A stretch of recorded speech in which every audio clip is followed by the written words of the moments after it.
हमें प्रशांत किशोर जी से उतनी दिलचस्पी और आशिकी नहीं है जितनी मीडिया को है। अगर हमें देख के महिला नेता नजर आ रही है तो आप लोग भी पुरुष नेता हैं, पुरुषों के नेता हैं, तो जिसकी जितनी संख्या उसकी उतनी हिस्सेदारी में अब ऐसा होगा कि हम आपको चुनौती देते हैं कि आप महिला उम्मीदवार उतारिए मुख्यमंत्री में। 50% महिला है तो उसकी भी उतनी ही भागीदारी होनी चाहिए। 50% नौकरी पे जो ये लोग बात करते हैं, 50% नौकरी ही क्यों, 50% महिला उम्मीदवार उतारिए। हमने कहा था कि जब हम व्यवस्था बदल देंगे, जीत जाएंगे चुनाव तो मास्क हटा लेंगे, यही बात कही थी। लेकिन आज आपके कहने पे हम ये बात भी बदलते हैं। ये लोग सिर्फ मुख्यमंत्री महिला उम्मीदवार घोषित कर दें, हम मास्क हटा लेंगे। 23 मुख्यमंत्री में एक महिला मुख्यमंत्री रही हैं और हम सब जानते हैं कि वो एक स्पेशल सर्कमस्टांस में मुख्यमंत्री बनी थी।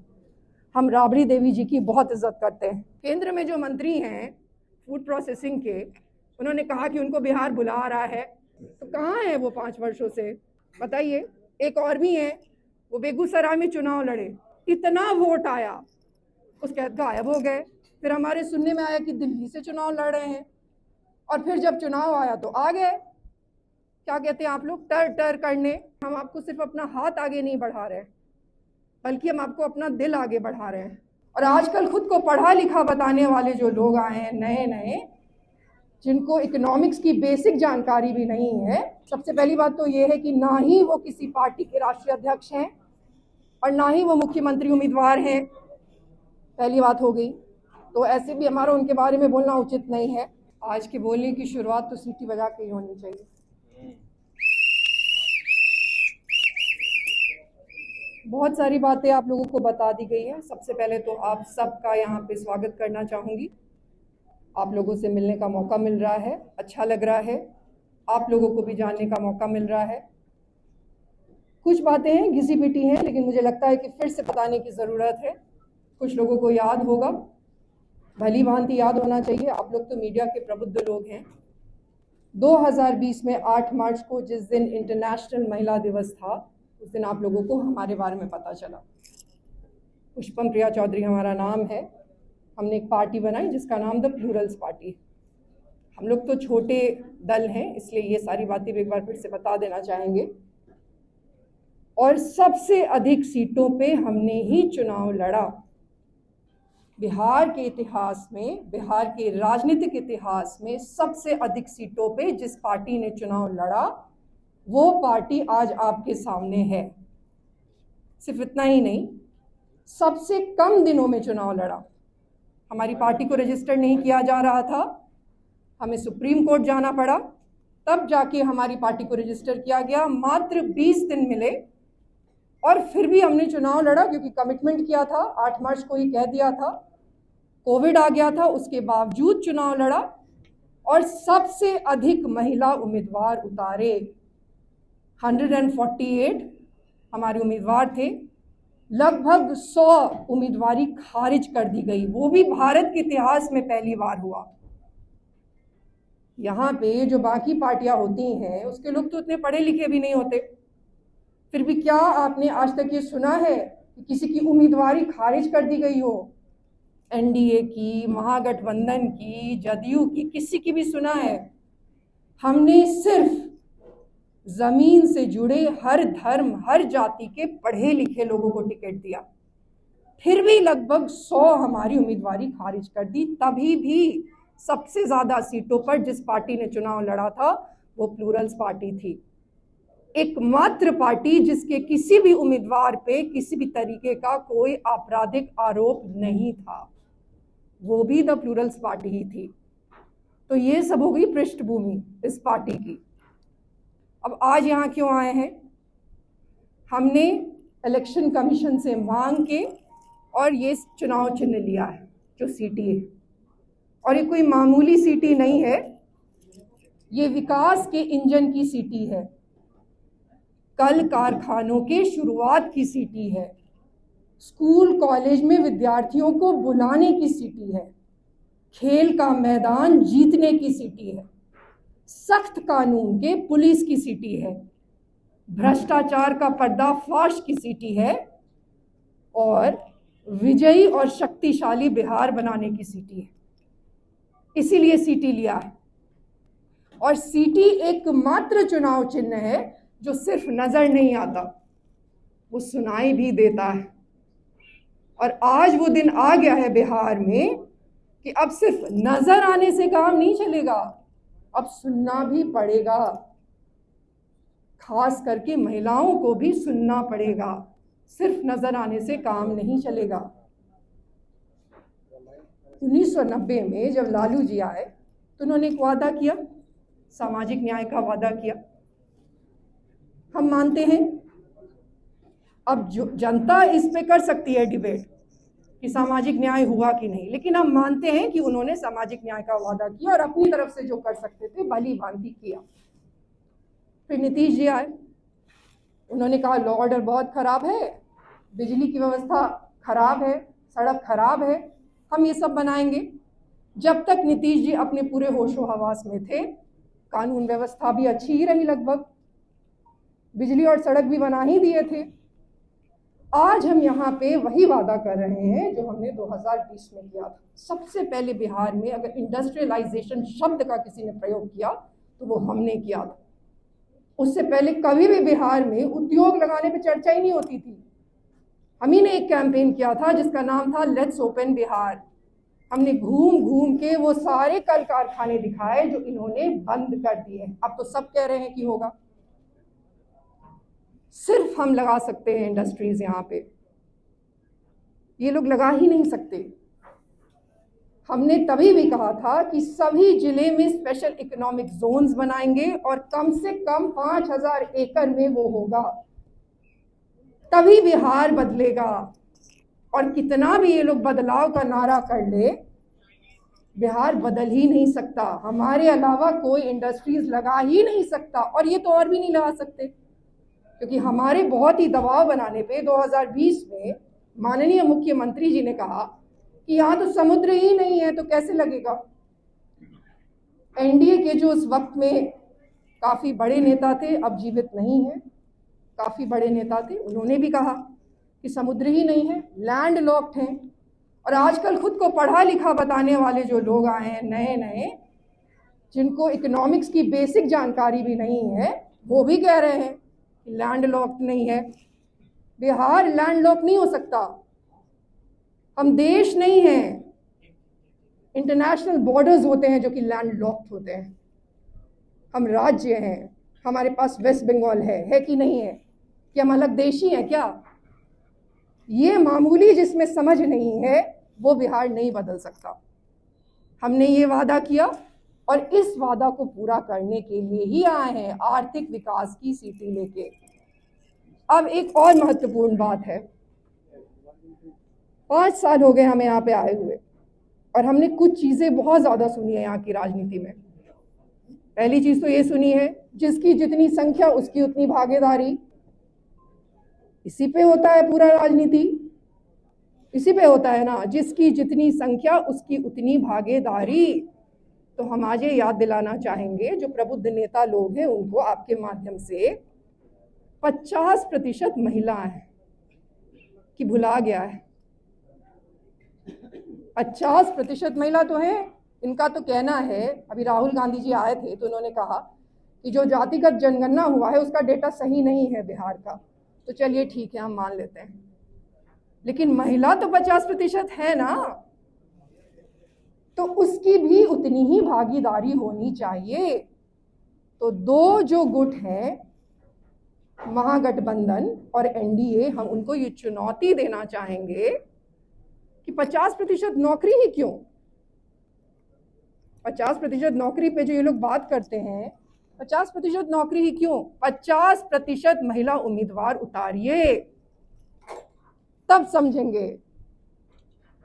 50% तो महिला उम्मीदवार होनी चाहिए ना, जिसकी जितनी संख्या उसकी उतनी भागीदारी, वो उतारिए, पहली बात। और इनका तो ट्रैक रिकॉर्ड अभी आपको बताया ही गया है कि 2020 में एनडीए ने मात्र 15% महिलाओं को उतारा।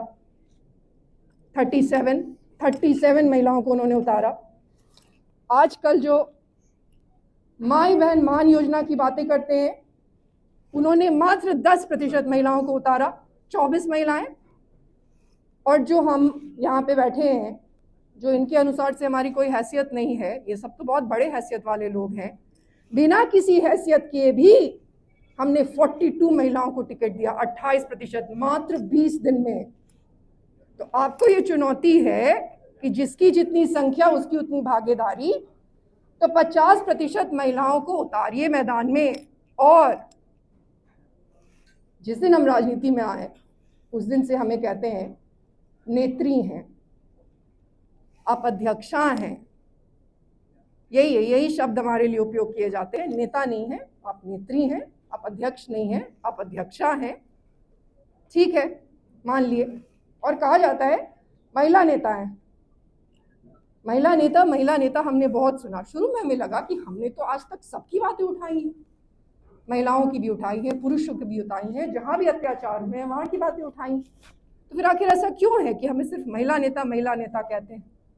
उसके बाद हमने आज देखा कि यहीं पे इसी होटल में कॉन्क्लेव हुआ, एक नहीं अब तो 2 कॉन्क्लेव हो गया है। और दिल्ली की जो मीडिया है वो यहाँ पे आई, उन्होंने जो बड़े नेता हैं उनसे साक्षात्कार लिया, जो छोटे नेता हैं उनसे साक्षात्कार लिया, जो यूट्यूब इन्फ्लुएंसर हैं उनसे भी साक्षात्कार लिया, जो नाचने और गाने वाले लोग हैं उनको भी नेता कह के उनसे साक्षात्कार लिया, लेकिन हमसे नहीं लिया। तो ये जो अब तो हम भी कहेंगे ना, पुरुष नेता, अगर हमें देख के महिला नेता नजर आ रही है तो आप लोग भी पुरुष नेता हैं, पुरुषों के नेता हैं। तो जिसकी जितनी संख्या उसकी उतनी हिस्सेदारी में अब ऐसा होगा कि हम आपको चुनौती देते हैं कि आप महिला उम्मीदवार उतारिए मुख्यमंत्री में। माई बहन तो योजना है ना। और जब महिला मुख्यमंत्री होंगी, महिला मुख्यमंत्री के चेहरे पे चुनाव लड़िए, दोनों ही पार्टी, एनडीए भी और महागठबंधन भी। और फिर क्या दिक्कत है? फिर महिला मुख्यमंत्री जो वहां पे बैठेंगी वो निर्णय लेंगे कि कितना पेंशन देना चाहिए महिलाओं के हित में। यही होना चाहिए। 23 मुख्यमंत्री रहे हैं आज तक कुल मिला के बिहार के, और उन 23 में सिर्फ एक महिला मुख्यमंत्री है। इन लोगों को तो बहुत महिलाओं से है ना, आजकल महिला सशक्तिकरण पे तो बहुत ध्यान है, हम इन्हीं की बात आपसे कह रहे हैं। 23 मुख्यमंत्री में एक महिला मुख्यमंत्री रही हैं, और हम सब जानते हैं कि वो एक स्पेशल सर्कमस्टांस में मुख्यमंत्री बनी थी। हम राबड़ी देवी जी की बहुत इज्जत करते हैं व्यक्तिगत रूप से, इसको कोई भी हल्के में ना ले। वो एक बहुत ही कुशल महिला है, एक बिल्कुल आइडियल माँ है, एक आइडियल पत्नी है, और हमेशा अपने परिवार को उन्होंने जोड़ के रखा है। कि एक विशेष सर्कमस्टांस हुआ था जबकि उनको मुख्यमंत्री बनाया गया। तो समझिए 77 वर्षों के इतिहास में आज तक कभी भी किसी महिला मुख्यमंत्री के चेहरे पर इन्होंने चुनाव नहीं लड़ा, लेकिन ये लोग महिला के इतने बड़े हितैषी हैं। तो हमारी ये चुनौती है, ये दोनों चुनौती, 2 ही पार्टी हैं। आप ही लोग हमें अक्सर ही कहा करते हैं कि 2 ही गुट हैं, उसी का कोई ना कोई मुख्यमंत्री बनेगा। हमें ये भी बताया गया पिछले 5 वर्षों में कि आप तो मुख्यमंत्री बन ही नहीं सकती। चलिए, हमने मान लिया हम नहीं बनेंगे मुख्यमंत्री, लेकिन अब अगला जो मुख्यमंत्री बनेगा, चाहे वो एनडीए का बने या महागठबंधन का बने, इन्हीं दोनों में से किसी का बनेगा, अब महिला मुख्यमंत्री बनना चाहिए। अब हम महिला मुख्यमंत्री देखना चाहते हैं। अब महिलाओं को वहां पे आके अपने लिए पॉलिसी बनानी चाहिए, और जो भी आए, ये जिनको भी आगे करे, लेकिन महिला चेहरे पे अब चुनाव लड़े। वैसे भी 2025 है। ये सारी बातें हैं जो आपको हमें कहनी है हमारी तरफ से। हमें कुछ लोगों ने कहा कि आप पटना में शायद पहला प्रेस कॉन्फ्रेंस कर रहे हैं। हम मिले हैं, आप में से कई लोगों से मिले हैं, और ये कोई सोची समझी चीज़ नहीं थी। शायद ऊपर ही वाला यही चाहता था। हमने बिहार में लगभग हर जगह प्रेस कॉन्फ्रेंस किया है, बट सोचिए पटना में ही नहीं किया था। हाँ, और दरभंगा में भी नहीं किया है। मतलब एक हमारी जन्मभूमि और एक हमारी कर्मभूमि। तो अच्छी चीज़ है कि आज आप लोगों से मिलना हुआ है, और हम आपको स्पष्ट रूप से ये चीज़ कहेंगे कि हम आपको सिर्फ अपना हाथ आगे नहीं बढ़ा रहे हैं, बल्कि हम आपको अपना दिल आगे बढ़ा रहे हैं। हम 2019 में अपना सब कुछ छोड़ के यहाँ चले आए, एक सपना लेके कि बिहार को शक्तिशाली करेंगे। जो अभी कहा ना हमने कि एक विजयी और शक्तिशाली बिहार की सीटी अपना परिवार छोड़ दिए, अपना सब कुछ छोड़ दिए, और उसमें सिर्फ एक ही सपना है, वो जो दिल है, जो हमारा दिल है, उसमें हम सिर्फ एक विकसित बिहार देखना चाहते हैं, चाहे वो जो भी बना है। तो वो लेके हम यहाँ पे आए हैं। इसलिए अभी बहुत सारे मौके आएंगे जबकि बार बार प्रेस कॉन्फ्रेंस होगा और आप सबसे मुलाकात होगी। अब आप प्रश्न पूछ सकते हैं। एक बार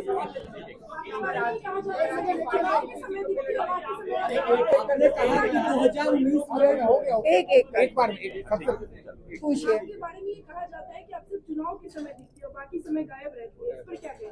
दो बातें कहूंगी। सबसे पहले तो ये बिल्कुल ही, अभी हमने आपको कहा ना कि इसी होटल में एक कॉन्क्लेव हुआ, अभी तो हम यही हैं। पिछले 10 महीनों से तो हमारी सिर्फ महायान यात्रा ही चल रही है, तो हमसे क्यों नहीं इंटरव्यू लिया? क्या महिलाएं नजर आती हैं, बस सुनाई नहीं देती हैं, या नजर भी नहीं आती हैं? पार्टीज का अभी तो हमें आप ही ने शायद ये लगाया था कि ये जो अपना वो लगाते हैं, दिल्ली की जो मीडिया वो लगाती है, उसमें एक दो ऐसी मानसिकता वाले एक ही दो लोग होते हैं। उन्होंने सबकी शक्ल लगाई है उसमें, जिन्होंने आज तक विधानसभा का एक भी चुनाव नहीं लड़ा, उनकी शक्ल लगाई। ओबीसी साहब की भी उसमें शक्ल है, चंद्रशेखर जी की भी शक्ल है, जो बिहार के है भी नहीं। अरे हम तो बिहार के ही हैं ना।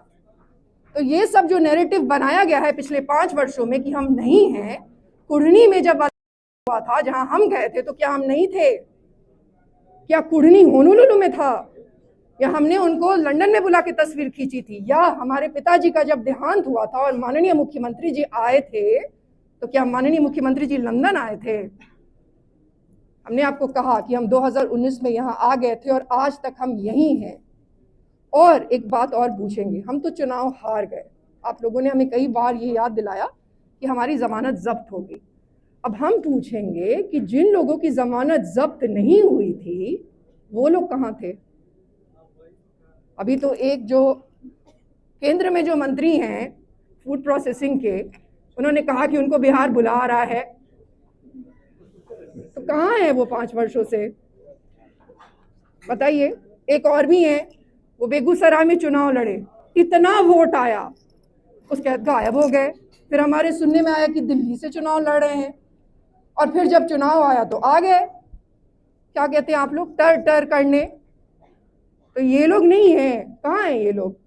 हम तो जो भी हमारी ईमानदारी का रिसोर्सेज रहा है, वो पहले दिन से हमने सिर्फ झोंका है बिहार के लिए, और आगे भी झोंकते रहेंगे। हम यही हैं। 243 सीटों पे चुनाव लड़ेंगे।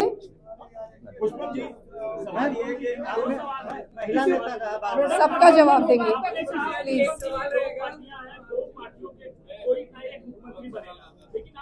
पहले ही सरेंडर कर दी, आप पहले ही बोल रहे कि 2 पार्टियों में से मुख्यमंत्री बनेगा। और दूसरा सवाल ये है कि आप चेहरा छिपाकर राजनीति क्यों करते हैं? आप तो कहते हैं कि फोटो लगाया जाता है पार्टी का, आपका नहीं लगाया, आखिर ये चेहरा क्यों छिपाया जाता है? पहला दोनों बिल्कुल अलग ही सवाल है।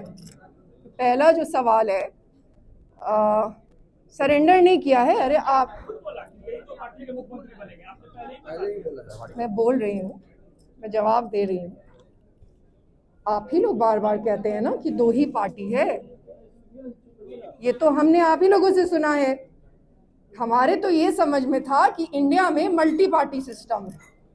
जब हम यहाँ आए तो हमें पता चला कि 2 ही गुट है, मेन स्ट्रीम पार्टीज। ये एक टर्म है जो कि यहीं पे कॉइन किया गया है कि मेन स्ट्रीम पार्टीज होती है, तो मेन ही स्ट्रीम पार्टी का ही बनेगा ना मुख्यमंत्री आप लोग के हिसाब से। हमारे बारे में तो ये भी कहा जा चुका है कि हमारा कोई भविष्य ही नहीं है।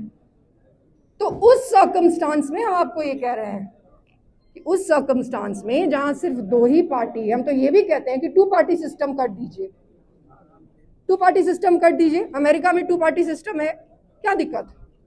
तब हम लोग अलग तरीके से राजनीति करने की शुरुआत करेंगे। अब कोई आदमी अगर अपना राज्य बदलना चाहता है तो उसी में से कहीं घुस के करेगा। उस सर्कमस्टांस में हमने आपको ये बात कही, पर हम मुख्यमंत्री बनेंगे या नहीं बनेंगे वो रिडंडेंट है। हम ये कह रहे हैं कि अगला मुख्यमंत्री महिला ही होना चाहिए, ये हम कह रहे हैं, इसकी हम चुनौती दे रहे हैं। यही लोग आजकल बेटी बचाने पे लगे हैं ना, इन्हीं की पॉलिसी है, बेटी बचाएंगे।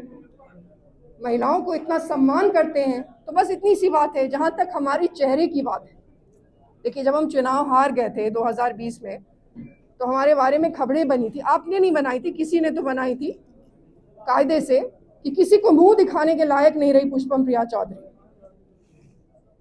ये तब की खबर है। 8 मार्च को जब हम आए और हमने कैंपेन शुरू किया, तब इन्होंने कहा कि अपना चेहरा दिखा के लड़कों को अपने पीछे घुमा रही है पुष्पम प्रिया चौधरी। हम तो इन दोनों में से कोई भी चीज को सही नहीं मानते। इसका मतलब है कि देखिए, चेहरा तो सबसे लीस्ट इंटरेस्टिंग थिंग है हमारे बारे में, ये भी हम आपको कह दें। हम एक बहुत सॉलिड विचार लेके आए हैं और हम ये कतई नहीं चाहेंगे कि हमारा चेहरा हमारे विचारों को दबा दे। हमने कहा था कि जब हम व्यवस्था बदल देंगे, जीत जाएंगे चुनाव, तो मास्क हटा लेंगे, यही बात कही थी। लेकिन आज आपके कहने पे हम ये बात भी बदलते हैं। ये लोग सिर्फ मुख्यमंत्री महिला उम्मीदवार घोषित कर दें, हम मास्क हटा लेंगे। महिला की राजनीति आप क्यों कर रही हैं? महिलाओं की राजनीति क्यों कर रही हैं? वो तो यही लोग चाहते हैं कि लगे, हम तो वहां भी इनको कहते हैं कि मास्क वाला ही डालिए। सिर्फ महिलाओं की राजनीति क्यों करती हैं? पुरुष भी तो हैं वोटर। आज तक तो, एक मिनट, हमें नहीं लगता है कि हमने एक दिन भी महिला की राजनीति की है। हम जिस दिन से आए हैं इस राज्य में, हमने सबकी राजनीति की। लेकिन हाँ, पुरुष लोग सिर्फ पुरुषों की राजनीति करते हैं। एक minute, I am not done yet. पुरुष लोग सिर्फ पुरुषों की राजनीति करते हैं। पूरे नैरेटिव में से महिलाएं गायब हैं। इनकी इतनी ऑडेसिटी है कि एक बोलने वाली महिला नेता तक को गायब कर सकते हैं, तो ये बाकी लोगों के साथ क्या करते हैं? तब तक महिला उम्मीदवार नहीं थी ना। एक मिनट, तब तक महिला उम्मीदवार नहीं थी ना। इन्होंने कहा है, एक मिनट, कि माननीय मुख्यमंत्री जी की सबसे ज्यादा जो वोटर हैं वो महिला ही हैं। ये इन्होंने कहा है, हम इनका जवाब देना चाहेंगे। सबसे पहले तो इसका कोई डेटा नहीं है, इस बात का कोई, आप ही लोग कहते हैं कि यहाँ पे तो जाति के नाम पे होती है वोटिंग, महिला तो महिला नहीं होती है, महिला तो जाति होती है, तो इसका तो कोई प्रमाण नहीं है। और दूसरी बात, हो सकता है हो, आपकी बात सही हो, लेकिन तब तक कोई बोलने वाली महिला नेता नहीं थी ना, अब है। अभी आपने प्रेस कॉन्फ्रेंस में कहा है 1990 में लालू जी आए, सामाजिक न्याय की बात करके आए। इनके बाद आप पूछिए। देखिए, हमने आप लोगों की बात मानी, बहुत सारे प्रबुद्ध मीडिया के लोगों ने हमें कहा बार बार कि अभी यही चीज है जो है, 2 गठबंधन है, उसमें से आपको कोई साइड पकड़ना चाहिए। सही बात है। हमने पिछले 4 महीने में नहीं भी कुछ तो 400 बार आप ही लोगों के इंटरव्यू में ये बात कही है कि 2020 के बाद तो ये लोग सब बोलने लगे कि बिहार बदलेंगे, बिहार बदलेंगे। अगर वाकई में कोई बिहार बदलना चाहता है तो एक कॉमन मिनिमम प्रोग्राम बनाए, उस पे बिहार के विकास को लाए और हम उनके साथ जाएंगे। लेकिन हमें ऐसा कोई विजन तो किसी की तरफ से नजर ही नहीं आ रहा। अगर आएगा तो सोचा जाए। हमने देखा है कि आजकल एक ऐसे व्यक्ति के बारे में जिन्होंने आज तक एक भी विधानसभा का चुनाव नहीं लड़ा, काफी प्रश्न पूछे जाते हैं और 2 बात बोलेंगे। सबसे पहली बात तो ये है कि ना ही वो किसी पार्टी के राष्ट्रीय अध्यक्ष हैं और ना ही वो मुख्यमंत्री उम्मीदवार हैं। पहली बात हो गई, तो ऐसे भी हमारा उनके बारे में बोलना उचित नहीं है। दूसरी बात ये है कि हमें किसी ने ये भी कहा, मीडिया के किसी साथी ने, कि आप लोग मिलते हैं, आप लोग काफ़ी मिलते हैं, आपकी विजन काफ़ी मिलती है। तो अगर किसी को ऐसा लग रहा है कि प्रशांत किशोर जी और मेरी विजन मिलती है, तो या तो आप लोग प्रशांत किशोर जी को आज तक नहीं समझ पाए हैं, या तो आप लोग मुझे आज तक नहीं समझ पाए हैं। और हमें एक और भी शिकायत मिली है, मीडिया के लोगों का कहना है कि हम अपनी पार्टी में अपने अलावा किसी नेता को आगे नहीं जाने देते। तो आज हम ये कहेंगे कि हमारे पार्टी के जो महासचिव हैं, जो जनरल सेक्रेटरी हैं, नेशनल स्पोक्स पर्सन भी हैं, उनका थोड़ा बैकग्राउंड भी देंगे। हिंदी माध्यम से यूपीएससी के टॉपर रहे हैं, 15 साल से अधिक उनका सिविल सर्विसेज का एक्सपीरियंस रहा है, बिहार के कई ऐसे डिपार्टमेंट के एमडी रहे हैं, फाइनेंस डिपार्टमेंट के डायरेक्टर रहे हैं, तीन मास्टर्स की डिग्री है उनके पास, उन्होंने विदेश के नंबर 1 यूनिवर्सिटी से हासिल की है और ऑक्सफोर्ड यूनिवर्सिटी के PhD होल्डर भी हैं। And last but not the least, माननीय मुख्यमंत्री जी के स्पेशल सेक्रेटरी रहे हैं। हम चाहेंगे कि वो प्रशांत किशोर जी का जवाब आप लोगों को दे। पुष्पम प्रिया चौधरी जी प्लुरल्स पार्टी के अध्यक्ष हैं, अनुपम सुमन महासचिव हैं, पूरी लिस्ट उन्होंने जारी की है। लेकिन जब आप लोग इस तरह के प्रश्न पूछते हैं तो बिहार में जो और पार्टियां चल रही है उनके बारे में भी जानकारी हासिल करिए। अभी एक नई पार्टी, उनके बारे में प्रश्न पूछ रहे, नई पार्टी बनी, उन्होंने घोषणा किया कि 2 अक्टूबर 2024 को करोड़ों लोगों ने मिलकर के वो पार्टी बनाई, जबकि वो पार्टी 2022 में ही बन गई थी। तो 2 अक्टूबर 2024 को क्या हो रहा था, वो बंगाल के पते से और हेली रोड दिल्ली के पते से वो पार्टी कैसे रजिस्टर्ड हो गई थी? फिर तो 2 अक्टूबर 2024 को यहाँ पर लोग क्या कर रहे थे? उन्होंने कहा कि हम तो अभी बिहार में पार्टी नहीं बनाएंगे, पदयात्रा करेंगे, पदयात्रा करने के बाद पार्टी रजिस्टर्ड होगी। तो पदयात्रा होने से पहले ही पार्टी रजिस्टर्ड हो गई थी। सर आप अपना बताइए। उन्होंने जो क्यों? हाँ, तो हमने बता दिया, हमने आपको बता दिया, हमने बताया कि हमारा सब कुछ पक्का है। लोग जब वहाँ जाते हैं तो पूछते हैं। 5 साल से हमारे सारे रिटर्न फाइल हैं, 5 साल से हमारे खाते का लेखा जोखा है। हम तो ये पूछना चाहते हैं कि बाकी लोग करोड़ों रुपया लेके कहाँ से आ रहे हैं? हमारे 80,000 बूथ में से अभी भी 30,000 बूथ पे हमारे कार्यकर्ता हैं, उनको हम मजबूत कर रहे हैं और चुनाव शुरू होने से पहले तक हमारे सभी 80,000 बूथ पे हमारे कार्यकर्ता हैं।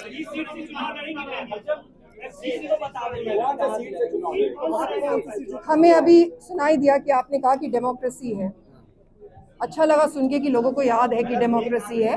एक मिनट, अभी एक प्रश्न पूछा गया, आपने कहा कि आप उनके बारे में क्यों कह रहे हैं? किसी ने पूछा था, उन्हीं का नाम लेके, प्रशांत किशोर जी का नाम लेके किसी ने पूछा था, इसलिए उनके बारे में कह रहे हैं। हमें प्रशांत किशोर जी से उतनी दिलचस्पी और आशिकी नहीं है जितनी मीडिया को है, पहली बात ये।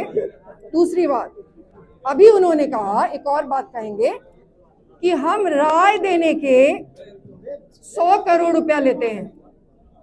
अभी उन्होंने ये कहा दिल्ली के किसी मीडिया वाले को कि हमसे लोग राय लेने के, नेता लोग राय लेने के 100 करोड़ रुपया लेते हैं। तो मतलब कि उन्होंने 40 करोड़ तो टैक्स दिया होगा ना। सबसे पहले तो नीतीश जी से पूछने की जरूरत है, क्या नीतीश जी ने उनको 100 करोड़ रुपए दिए थे? तो 40 करोड़ तो उन्होंने टैक्स बढ़ा होगा। मोदी जी ने 100 करोड़ रुपए दिए थे एक आइडिया के, बताइए, ये उन्हीं का दावा है।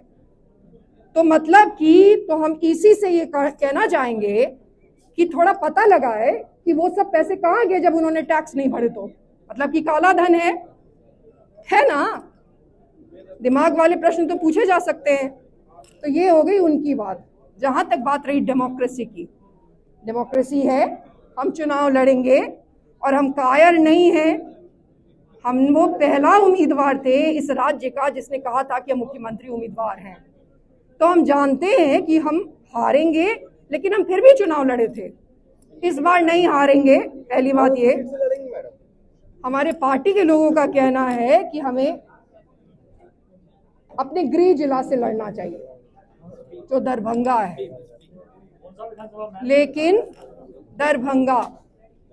लेकिन अभी ये निर्णय लिया नहीं गया है। दरभंगा के लोग चाहते हैं कि हम वहां से लड़े। उसके कुछ व्यक्तिगत कारण भी हैं। वहां के जो विधायक है संजय सरावगी जी, वो हमारे परिवार के ही सदस्य जैसे रहे हैं, हमारे काफी खास हैं। तो हमारे लिए मोरल डायलेमा भी है। वैसे पार्टी का और दरभंगा के लोगों का बहुत ही प्रेशर है कि दरभंगा से लड़े। आने वाले दिन में पता चल जाएगा कि हम कहां से लड़ते हैं, लेकिन हम लड़ेंगे जरूर। हम लड़ेंगे। हम उन कायरों में से नहीं हैं जो चुनाव नहीं लड़ेगा। शुक्रिया।